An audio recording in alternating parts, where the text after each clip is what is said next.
सारा प्रणाम। सहारा से जुड़े हुए समस्त कर्तव्यगी साथियों का हार्दिक अभिनंदन स्वागत है और हमारे निवेशकर्तागण का भी हार्दिक अभिनंदन स्वागत है। दोस्तों, मेरे टाइटल को देखकर असमंजस में न रहें, क्योंकि बहुत सोच समझने के बाद ये टाइटल इस वीडियो का रखा है। क्योंकि वीडियो पर आकर तमाम लोग तरह तरह की बातें करते हैं, तरह तरह से कमेंट करते हैं। उसको देखने का तो समय नहीं है, लेकिन खबर है कि कुछ लोग इस प्रकार से मनोबल तोड़ने का काम करते हैं।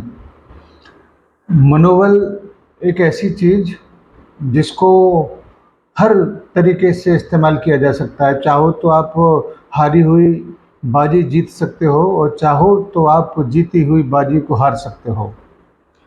क्योंकि ये सहारा इंडिया परिवार है और इसकी जो कहानी है वो दुनिया से छुपी नहीं है। आप अपने भुगतान को लेकर परेशान हैं, इसको लेकर भी कहीं कोई 1% भी किसी को शंका नहीं है कि आप परेशान हैं।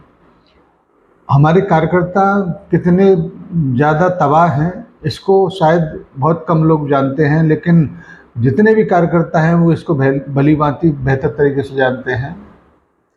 सबसे पहले तो आज मैं आपको ये बताना चाहूँगा कि आज मैं अपने होम टाउन से आउट ऑफ स्टेट हूँ, इसी वजह से यूनिफॉर्म में नहीं हूँ और बहुत मुश्किल से व्यवस्था करके आप लोगों के पास तक इस सूचना को देने का थोड़ा सा जोखिम उठाया है, क्योंकि बहुत सारे लोग इस पर भी उल्टा सीधा बात करने के लिए तैयार हो जाएंगे, क्योंकि उनके पास है ही वही काम।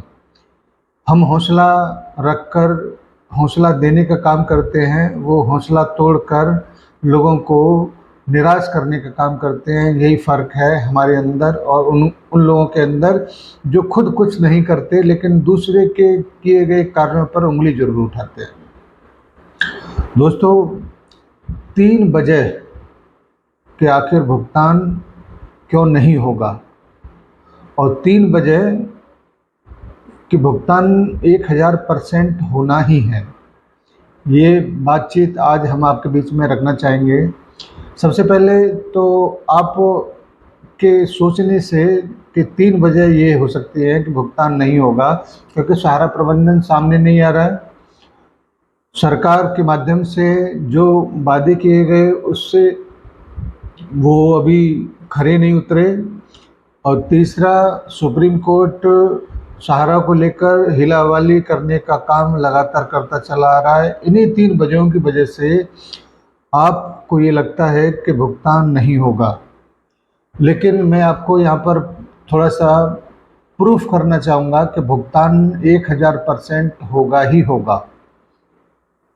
सबसे पहले तो सुप्रीम कोर्ट की तरफ चलते हैं और एक ऐसा कोई एग्जाम्पल आप लेके आइए जो पूरे हिंदुस्तान में प्राइवेट फाइनेंशियल इंस्टीट्यूशन में 12-14 साल तक लड़ाई लड़ने के बाद में भी सुप्रीम कोर्ट उसको दोषी नहीं ठहरा पाया। अंततः उसको ये कहना पड़ा कि आप सहारा और जिससे भी आपका विवाद है उसको बाहर निपटाइए और ये मामला मध्यस्थता के माध्यम से ही निपट सकता है। और इसको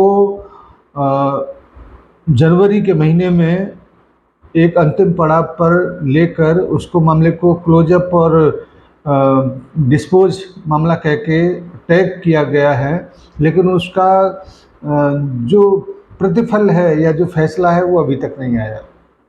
आज तक कोई इतने साल के इतिहास में इस बात को नहीं कह पाया सुप्रीम कोर्ट किसी भी फाइनेंशियल इंस्टीट्यूशन के बारे में जो सहारा के बारे में उन्होंने कहा है। यानी कि भुगतान, यहाँ से ये इंडिकेशन है कि भुगतान 1000% होगा। दूसरी वजह, हिंदुस्तान का इतिहास ये बोलता है कि जितने भी प्राइवेट कंपनियां रेगुलेटर के शिकंजे में आया वो कभी आज तक पनपा नहीं, कभी भी आज तक उभर के सामने नहीं आ पाया, लेकिन सहारनपुर परिवार की ताकत को देखते हुए खुद सरकार के माध्यम से कई मंचों से इस बात को घोषणा किया गया है कि पाई पाई का भुगतान करेंगे। विलम्ब हो सकता है कि, लेकिन पाई पाई का भुगतान तो जरूर होगा, क्योंकि यही सहारनपुर परिवार की ताकत है। तीसरी सबसे मुख्य और मेन बात, सहारा का प्रबंधन सामने नहीं आ रहा है। इसके पीछे के कारण को समझने की कोशिश आप लोग करिए कि जब तक सुप्रीम कोर्ट के माध्यम से कोई गाइडलाइंस नहीं दिया जाता, तब तक सहारनपुर परिवार का शीर्ष प्रबंधन अगर सामने आता भी है तो आप उसके ऊपर विश्वास करेंगे क्यों?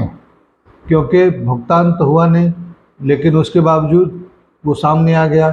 तो आप एक बात पर मिर्च मसाला लगाकर उसकी बातों को तमाम ऐसी जगह पर पेश करने का कोशिश करेंगे, उससे सहारनपुर परिवार का बना बनाया केस, जीता हुआ केस लफड़े में पड़ सकता है। इसीलिए सही वक्त आने पर, सही मुकाम हासिल होने पर सहारनपुर परिवार का वो शीर्ष प्रबंधन भी सामने आएगा। और यही कारण है कि सहारा का दरवाज़ा, सहारा का मुख्यालय, तमाम ब्रांचेज भले ही बंद हो गया हूँ, लेकिन फिर भी 1000-2000 ब्रांचेज आज भी खुला हुआ है। इसका मतलब ये हुआ कि भुगतान 1000% होना ही है।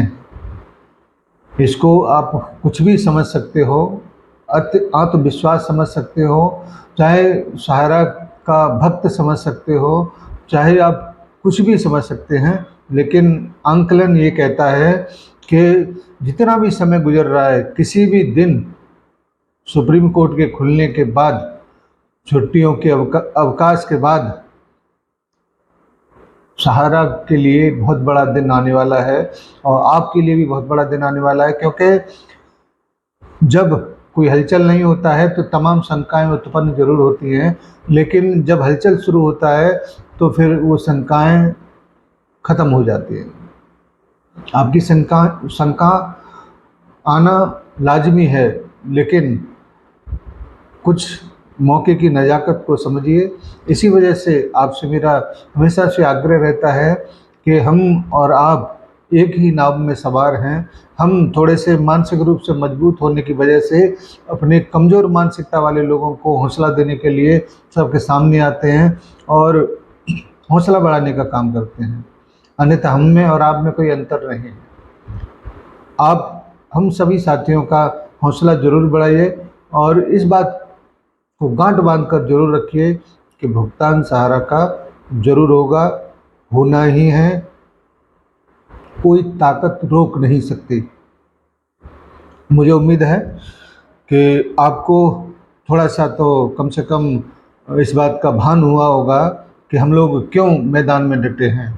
अगर सहारा से भुगतान नहीं होता तो कोई नज़र नहीं आता, न तो सहारा का मुख्यालय नज़र आता, न सरकार नज़र आता, न सुप्रीम कोर्ट नज़र आता, क्योंकि ऐसी बहुत सारी कंपनियां आपके सामने सैंपल के रूप में, एग्जाम्पल के रूप में, उदाहरण के रूप में हैं, जिनका वजूद ख़त्म हो गया, उनके लिए कोई सामने नहीं आया। लेकिन सहारनपुर परिवार के बारे में तीनों लोग, चाहे वो सुप्रीम कोर्ट हो, चाहे वो सरकार हो, चाहे स्वयं सहारनपुर परिवार हो, हमेशा मुस्तैदी के साथ इस विवाद को निपटाने में एक दूसरे का पूरक बने हुए हैं। धन्यवाद आज की इस छोटी सी बैठक के लिए, क्योंकि मैं कुछ समय के लिए बाहर हूँ, इसी वजह से मेरा बैकग्राउंड भी आप जो देखते हो लगातार वो नहीं है, उसको थोड़ा सा रीडिज़ाइन मैंने किया है। लेकिन आपसे मुलाकात की एक जो आग होती है, उसी वजह से हम लोग आपके सामने आ पाते हैं। अब चाहे वो जिम्मेदारी समझ लो, चाहे कुछ भी समझ लो, मगर आपके बीच आकर अपनी बातों को रखकर अपनी कर्तव्य का पालन करते हुए हम आपके बीच में आपकी हौसला अफजाई के लिए आते हैं। धन्यवाद सभी को, सभी साथियों को सादर सारा प्रणाम। 8-10 दिन के बाद हम फिर से वहीं उसी बैकग्राउंड के साथ आप लोगों के साथ मिलेंगे। इस बीच हम 1-2 वीडियो के साथ आपके बीच में जरूर मुलाकात होगी। धन्यवाद सभी को, सादर सारा प्रणाम। मैं एक शब्द इस्तेमाल करना चाहता हूं, चैलेंज। उसको व्यक्तिगत मत लीजिएगा आप। मेरा चैलेंज ये है, अगर 32 साल में सहारा ने एक भी ऐसा काम किया हो जो कानून के खिलाफ, लॉ ऑफ द लैंड के खिलाफ हो, 1 रुपया का अगर 2 नंबर का धंधा किया हो, एक भी ऐसा काम किया जो वो क्या कहते हैं सरकारी तंत्र में जाके वो पैसा खिला के और वो लाइसेंसिंग करके कोई काम किया हो उल्टा पुल्टा, एक भी ऐसा काम किया हो जो समाज और देश के प्रति गलत है, एक भी ऐसा काम किया हो जो जो जो मतलब जो बेसिक वैल्यूज हैं, मूल्य हैं, उनके खिलाफ कोई काम किया हो। अगर ऐसा एक भी मिल जाए आपको, जो 20 साल से आप लोग चेक कर रहे हो, आज तक कुछ नहीं मिला, अभी आगे भी नहीं मिलेगा कभी, आपको एक मिल जाए, हम सबको हैंग कर दो।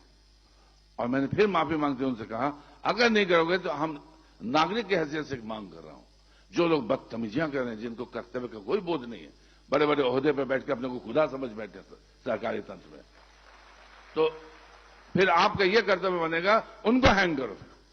अगर वो गलत है उनको हैंग करो।